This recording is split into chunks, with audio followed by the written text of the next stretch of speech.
bear 747, who's one of the most dominant bears. And what's Mama Bear 402 doing up there? Well, maybe let's introduce 402 here. So we haven't, you know, if you're not familiar with the cams, may not be familiar with this bear. So the mother bear on the lip of the waterfall right now is a well-known bear if you've been watching over the last few years. This is number 402. She's one of the most experienced mothers here at Brooks River. This is her 7th litter. Last year she actually had 4 cubs as part of that same litter, and we don't know the circumstances that led to the disappearance of that 4th cub. But she still has 3 of them, which is quite a feat because it's difficult raising offspring in this environment. So right now she is very wary and paying quite a bit of attention to that big male that happened to wander down into the water right below us. Yeah, she's doing something with her mouth. Is that a stress reaction? You know, I wasn't able to really see. Bears will jaw pop. It's a teeth clacking vocalization that they make when they are feeling stressed. So if you're in a situation where you're close to a bear and you hear them popping their jaws, that's definitely an indication that you need to act in a way to de-escalate the situation. Either giving the bear space, letting the bear decide how it's going to avoid you, or just, you know, getting out of its way. They will also yawn if they are feeling stressed. And we probably will see bears do that this evening since there are so many around. So she's on the lip of the waterfall with her 3 cubs. We're certainly going to come back to her this evening. But let's take a look at some of the larger males that we have fishing here at the waterfall right now. Naomi, do you want to introduce number 747 to everybody? Yeah, number 747 just caught a fish, and he's cooling off there in the water. But 747 is the largest bear here. I mean, I don't know if any of you were around last fall, but his belly was almost touching the ground. And as you see, he's walking into the jacuzzi, which is a prime fishing spot, especially for the big males. And he's made, I don't know if you have this on camera, but 402 has taken her cubs away from the lip because she is afraid of that big male bear. And but 747, interestingly enough, is the largest bear, but not necessarily the most dominant, right, Mike? Who would that be? Yeah, he's not the most dominant bear. In fact, he consistently yields. Excuse me for that shaky camera work there. He consistently yields to this bear that we have in the center of the frame right now. This is number 856. Over the past decade, he has been the river's most consistently dominant bear, and that includes this year. I have not seen him really yield or give space to other bears very often. There was kind of one exception in 2017 where he wasn't feeling at his tip-top shape then. It looked like he was injured. He wasn't around the waterfall a lot that year, and that allowed some other bears to sort of assume a higher position in the bear hierarchy. But he's back in top form this year and definitely is influencing the behavior of other bears. And really, he has free access to nearly everywhere he wants to go. Right. I mean, you see, and he just comes in and he can really eat where he wants to eat. He's not having to look around every 5 seconds to see if there's another bear that might challenge him. So who do we have in the corner over there in the far pool? And just behind him is another large adult male, also a mature bear, probably close to 856's age. Both of these bears may be around 20 years old. We don't exactly know for sure. But the bear behind him on the far wall there is number 755. He's actually nicknamed Scaredy Bear, especially because when he was a younger bear, it seemed like he would run from his own shadow. When he was an immature subadult bear, he would come down to the waterfall, but anytime a bear sort of looked at him, he would just take off and run. And that behavior continued for a long time. Now he is a large adult. He is not likely to be displaced except by other large adult males. But one thing that he's really never, in one way that he's never changed, Naomi, is that he's never really become tolerant of the presence of people. Oh. And while people are on the wildlife viewing platforms here, 755 rarely moves to this side of the river. So that's an example of a bear who, you know, will come down to the waterfall to fish, but really only on that far side of the falls when people are present. Did he used used to not come when people were on the platform, so was he that scared, or did he wait? Did he wait till He would come. night? Yeah, this is sort of his MO. He will come down to the waterfall when people are here, but just stick to that far side. Sometimes I've been lucky enough on an evening when it's nice and quiet here and there's very few people around, and it's pretty quiet up here right now. So 755 will sometimes move to the lip of the waterfall, and he's even been observed fishing there. But overnight monitoring surveys from the biologists here at Brooks River, they have found that he will move around the falls area more freely at night, probably because he just sees people. Even though we're trying to be benign here on this wildlife viewing platform, he still sees it's in his genes, or maybe he had a bad experience as a younger bear. He just doesn't feel comfortable coming closer to people, and that's why it's important, of course, that bears have at least some space here in the river. That north side of the waterfall doesn't have any infrastructure in it. So people aren't walking through that area, and that's an area really where a lot of those really big bears that aren't habituated to the presence of people will come from. Right. Now, tonight there are a lot of young bears here.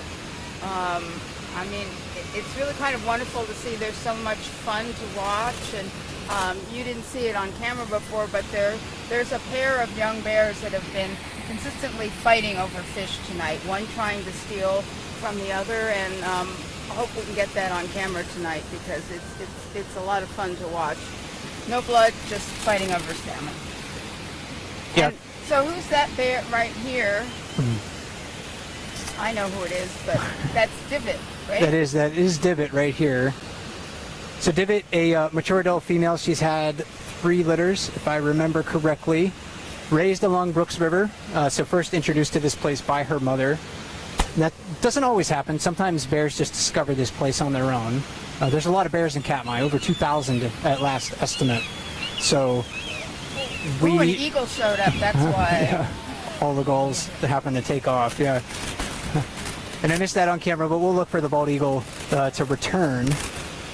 So 854 Divot, yeah, one of those bears that is actually very habituated to the presence of people. We'll see her at the mouth of the river, especially when she is raising cubs. She doesn't have any cubs this year.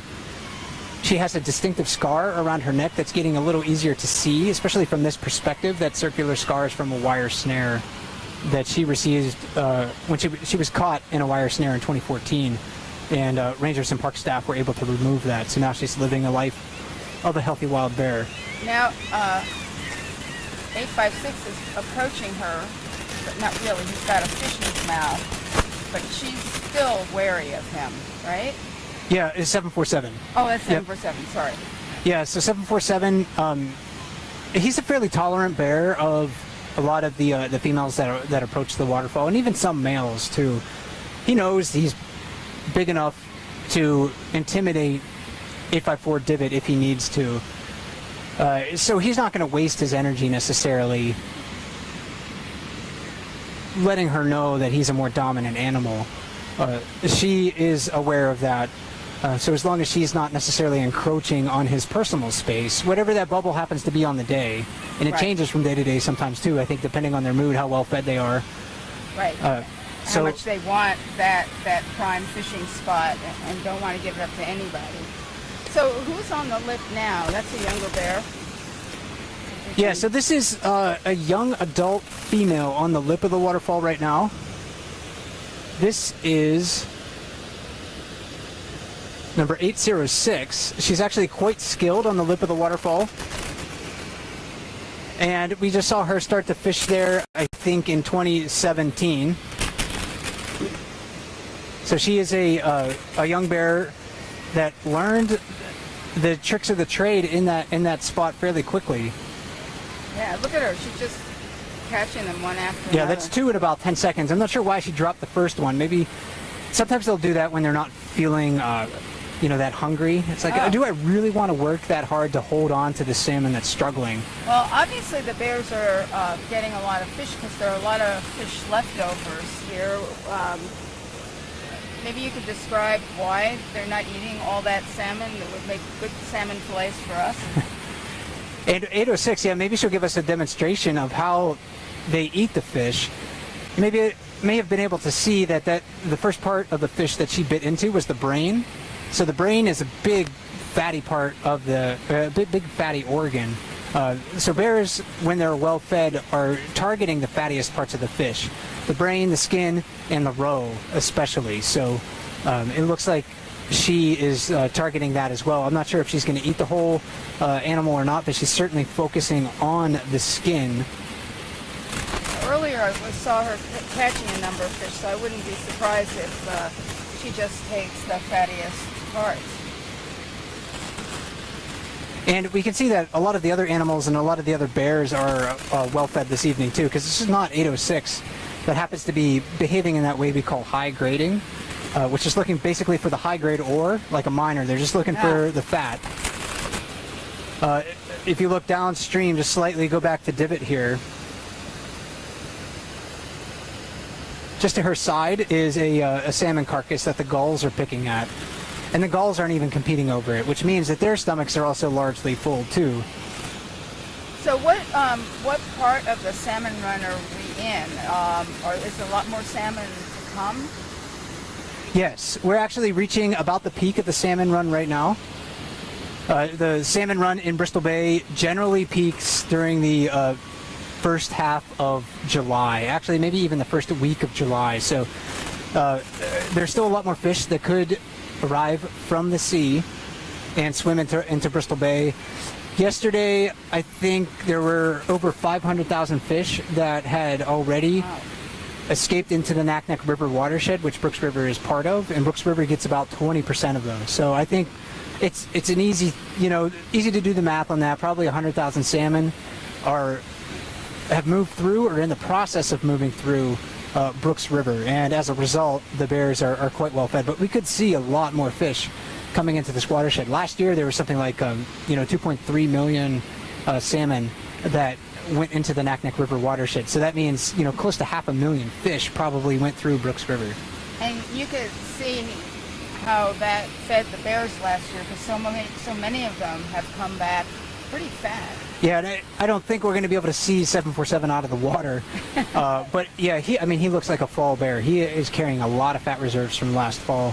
755 on the far side, another fairly fat bear. 856 is usually a little leaner than 747, for instance. But he still looks like a big, healthy animal. Divot carrying a lot of fat reserves on her. And even the younger bears too, looking lean and lanky, but that's also because they're growing quite rapidly. 747's frame isn't really growing anymore. He's gaining mass, so muscle and fat, but he's not necessarily getting any taller or longer. Right. If you look at that young bear who has a lot of growing to do, doesn't look skinny, just nicely proportioned at this point. And that's not always something you can say about those juvenile bears. They're like the teenagers of the bear world, so they grow very rapidly. They often have longer, legs that seem out of proportion to the rest of their body, big heads, big ears. This one has giant ears, and in fact, this bear, if we were able to watch this bear grow and mature, I bet its ears stay the same size. And it's kind of like a baby's eyes, just kind of stay the same size, even though our skull just keeps on getting, growing as we mature. Well, I always think about 128 grazer, because those of us who've watched her over the years, we see those big, poofy ears. But by the end of the season, she seems to have grown into those ears. Her neck gets fatter, and face gets fatter, and it's harder to recognize. So, I saw another bear over there, lying down, white bear, straight out there. Who's that? On the far side? Yeah. And we can take a look downstream. We haven't introduced him yet. No. There's a lot of bears downstream of us right now. And I know there's a bit of static in the feed right now, so I apologize for that. Hopefully you can still hear us quite well. But this is number 480 Otis, and this is also a very famous bear cam bear, Naomi. Yes. I think there were fireworks at Brooks when he arrived, right? To announce that 480 had made it back. 480 is an older bear, so the fact that he came back, I joke about fireworks, but a lot of people are very happy to see 480 back because he's an older bear, probably his mid-20s, would you say? Maybe. Yeah, we don't really know. He was classified as an older juvenile bear, an older subadult or young adult in about 2002. Okay. So, that means he was 4 to 6 years old. Maybe even 7. We don't really know at the time. So, yeah, in his early to mid 20s, I think would be our best guess. But he's certainly the oldest adult male that we know of at the river that we can have a good age estimate on. There could be other bears here that are his age, but we just don't know for sure. Right. But I think he has the right idea on an evening like today. It is really hot for Katmai today. Yeah, and how hot is it, Mike? We were looking, depending on the thermometer you looked at, the weather station at Brooks Camp that's online that you can look up was reading 86 degrees, and that's a record high temperature for sure. The thermometer at Brooks Lodge read 93, and that's kind of an exceptional temperature. It's probably never ever gotten this hot here at Brooks River. So parts of Alaska right now are experiencing an unprecedented heat wave. And it is a very warm day. We're actually the sun went behind the one cloud in the sky right now, and it's actually quite a relief for the back of my neck. Yeah, it feels a lot better. Yeah. So how do the bears react to this heat? Because this is record-breaking. So what do they do in this heat besides lie down in the river like Otis is Well, doing? I think that's one of their main strategies. They don't sweat like us. I mean, humans are really well adapted for endurance activities. Some biologists actually will think that that's why we have sweat glands all over our body. That's why we can run long distances, is because is for endurance purposes. A lot of other animals don't have that ability. Bears actually get overheated quite quickly when they run, for instance. So you can't outrun a bear, but maybe if you were like timing how fast you could run a marathon, and the bear wasn't chasing you, you would be able to run probably that distance before the bear could get there. But overall, they get overheated when they are being very active, especially in hot weather like this. So they'll find a nice cool spot in the forest to rest in the shade. Sometimes in the river right now, they'll just lay down. 480 Otis, so we'll just go back to him because that is a really good example of a bear that is just trying to keep cool, probably digest a lot of salmon that he has in his stomach. So he's just sitting there in the water, remaining comfortable for the time being. And 747 is doing the same thing. Every time he's caught a fish, he just lies down, staying cool while he eats the fish. So downriver, we see so many younger bears. We also see 151 Walker, who seems to really like that spot in the middle of the ripples. And 151 is a smaller to mid-sized male, would you say? Yeah, he's a medium-sized adult male. He's also in his teens right now, so I think he was an independent bear perhaps in 2008 or so, maybe a 2.5-year-old then. So he's at that point where we can't really expect him to grow much larger. So I don't think he's going to grow into a frame like 856 or 747.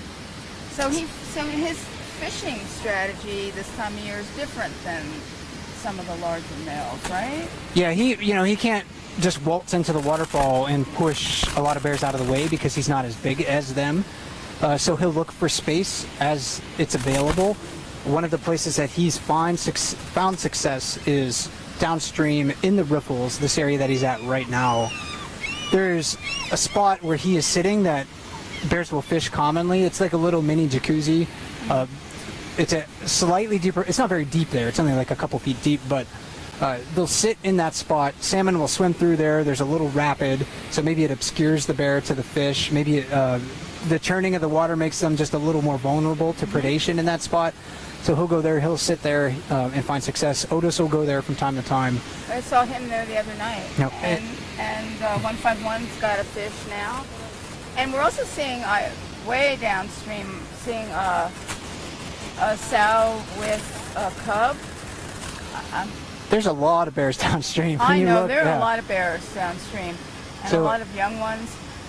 Yeah. So is the water particularly shallow this year, or is that the usual? Not abnormal. Okay. Yeah, this is fairly close to typical. Last year was a much wetter year, so there's a lot more water coming over Brooks Falls and flowing through Brooks River.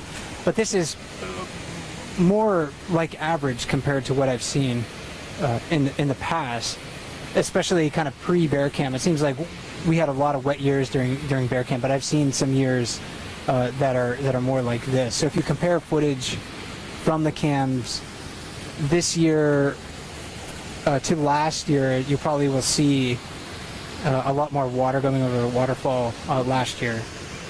But that could change. It's all dependent on precipitation. If we get a lot of water, dropping on the Lake Brooks Basin, where Brooks River comes from, over the next couple of months, then we could certainly see the water level in the river pick up and a lot more water dropping over Brooks Falls. So when the water level rises, does that make it harder for the bears to fish? Maybe a little spots? bit in certain spots. Yeah, it's actually good for the salmon. It gives the salmon more escape routes. We focus so much on the bears, but the salmon are on this epic journey themselves. They are the keystones of the ecosystem. So more water to a certain point is good for the salmon. Catastrophic floods, of course, wouldn't be.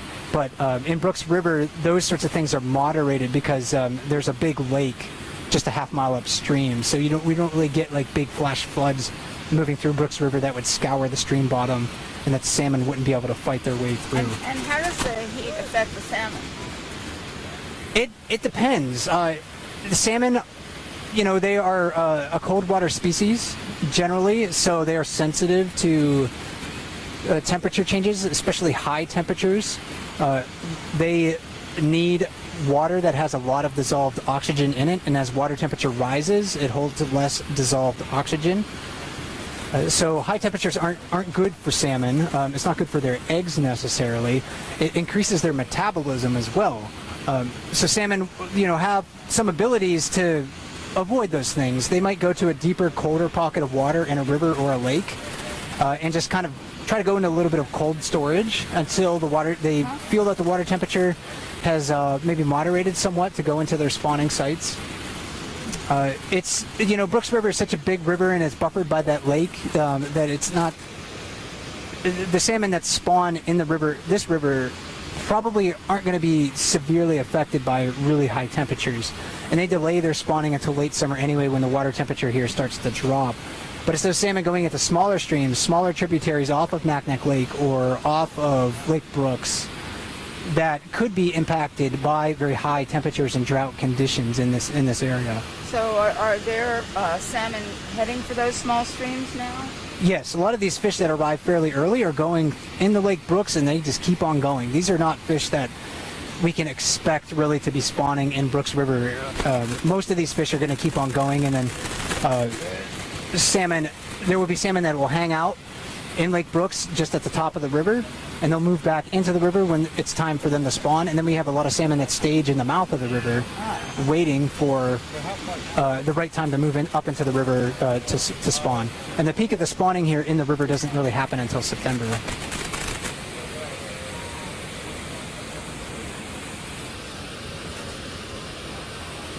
So you spot anything interesting? I'm just seeing a lot of bears staying as deep in the water as they can to cool down. Right, they are quite hot.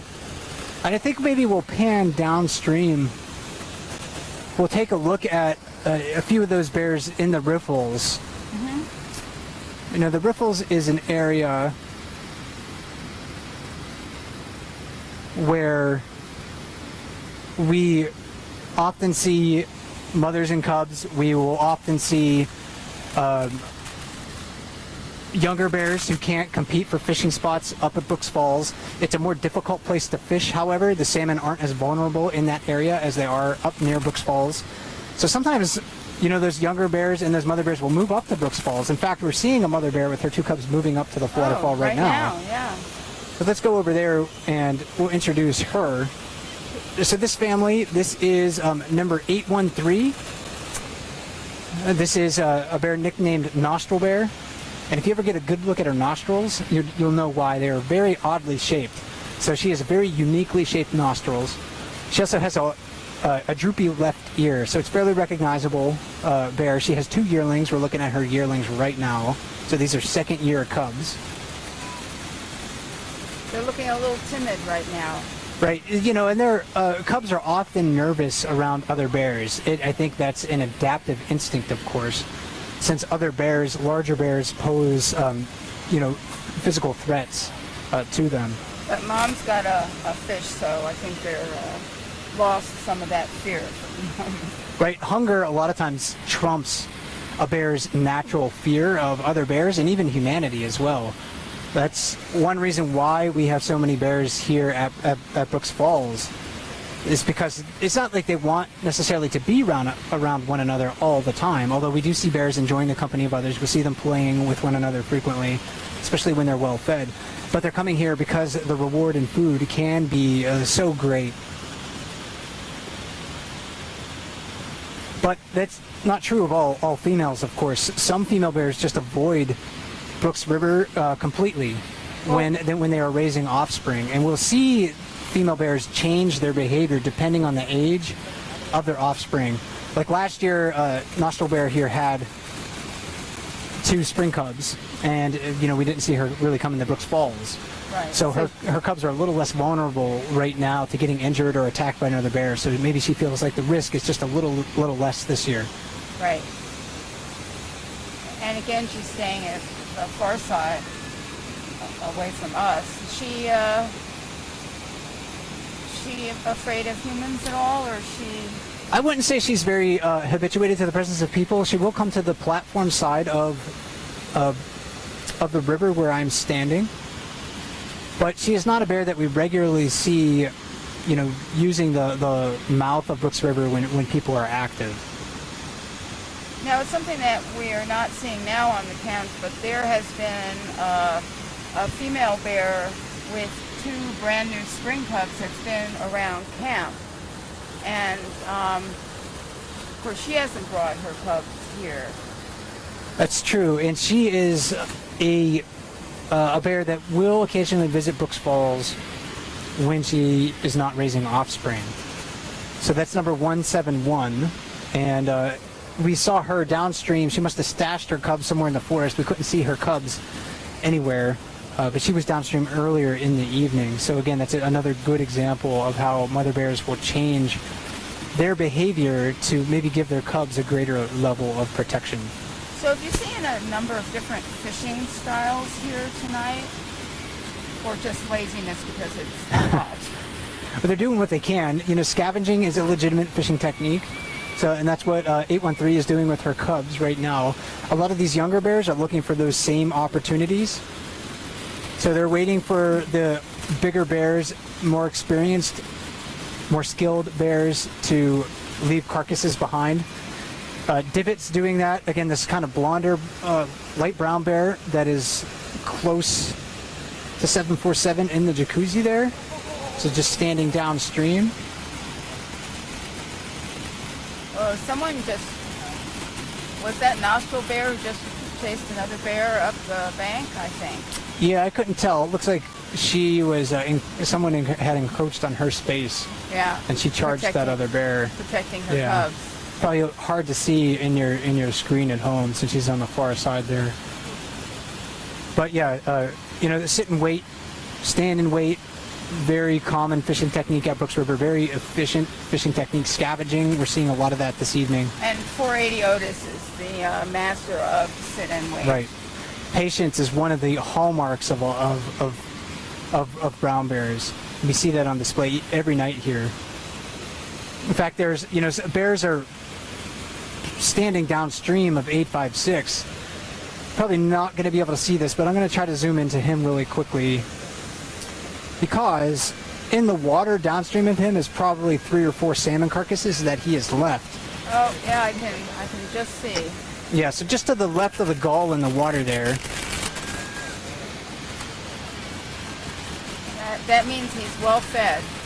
Yeah, very well fed, but you can also see that other bears are not willing to approach him to get those carcasses. They're just going to have to wait for him to leave that spot because they all realize that he is not a tolerant bear of a close approach like that. Not so dumb.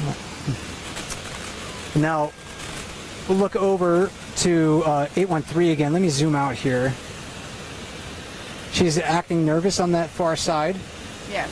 755 was trying to perhaps move up the hill, not showing threatening behavior towards 813, but again, mother bears are quite defensive. It's an adaptive strategy to give their cubs, greater levels of protection. It doesn't happen very often, but other bears will sometimes attack and kill cubs. Males most often, but females have been documented doing that as well. How much do mother bears share with their offspring at this stage when they're yearlings? Not very much. I mean, in a sense, they really don't share food with their cubs. They'll tolerate their cubs taking salmon from them. But you'll often see mother bears kind of corralling the fish for themselves, stepping on it with both paws, trying to keep it away from their cubs. And it's up to the cubs to try to get in there and try to tear fish away. Because I was just seeing that those cubs got some of Nostril Bear's fish, and I was just wondering how much she's sharing. That cub is playing, right? Jumping up and down on a log there? Yeah, maybe. So I think, it depends on, how well fed the mother is. If she's high grading, if she's just eating the brains out, then she's probably going to allow her cubs to take a lot of that fish away from her. I was seeing 402, who was here earlier on the lip with her 3 cubs. She's got one cub that really likes to steal fish from her, and she doesn't seem so willing to share at this point. She's always very hungry. 402 is one of those bears that I have observed eating a whole salmon in less than a minute. Wow. So just an incredible rate of consumption. So she, raising 3 cubs, nursing them, that is a tremendous energetic expense. So you can understand why mother bears are so hungry. So maybe now we can watch Nostril Bear, who's got, it looks like remnants of someone else's fish, and her cubs are following her. Yeah, she was able to find a scrap drifting downstream. You can see she's moving away, maybe trying to find a more comfortable place to eat, and up the hill away. So she's not necessarily going to give us a view. Oh well. But she wasn't exactly sharing with her cubs either. She was. No, not at all. So is that how some of the bears learn about stealing fish, is grabbing it from their mothers? I noticed earlier there were a number of subadults stealing from each other. Potentially. The cubs get their first taste of competition from their litter mates. And especially with larger litters, maybe a female at certain times of the year can't produce enough milk to satisfy, their cravings all of the time. Larger litters have been demonstrated to actually be smaller overall than like single cubs. So if you compare like the mass of a cub from who's alone in a litter versus a cub that's in a litter of 3, generally the cubs that are in litters of 3 are on average smaller than the single cub. So they get their first taste of competition within that litter. But bears learn by watching other bears too, because very few mother bears, for instance, take their cubs into the jacuzzi. But we see younger bears trying that when that space is available. Very few mother bears take their bears to the lip of the falls. 402 does, but not a lot of others will. But we see younger bears testing, their mettle in that location. It's sometimes breathtaking to see cubs up there. Oh, there's the eagle back. 856 just got another fish. Yeah, so that's one of several this evening that he has had so far. Upstream, Naomi, we were talking about how bears regulate their temperature when it's really hot like this. Yes. Well, we can look at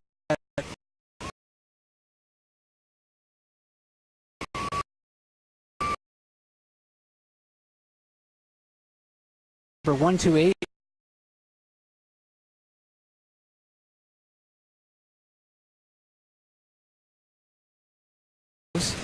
My name is Howard. I'm Naomi Boak. I'm a Katmai Conservancy ranger here at Katmai National Park. And we're doing a live play-by-play broadcast here from Brooks River, and specifically Brooks Falls, one of the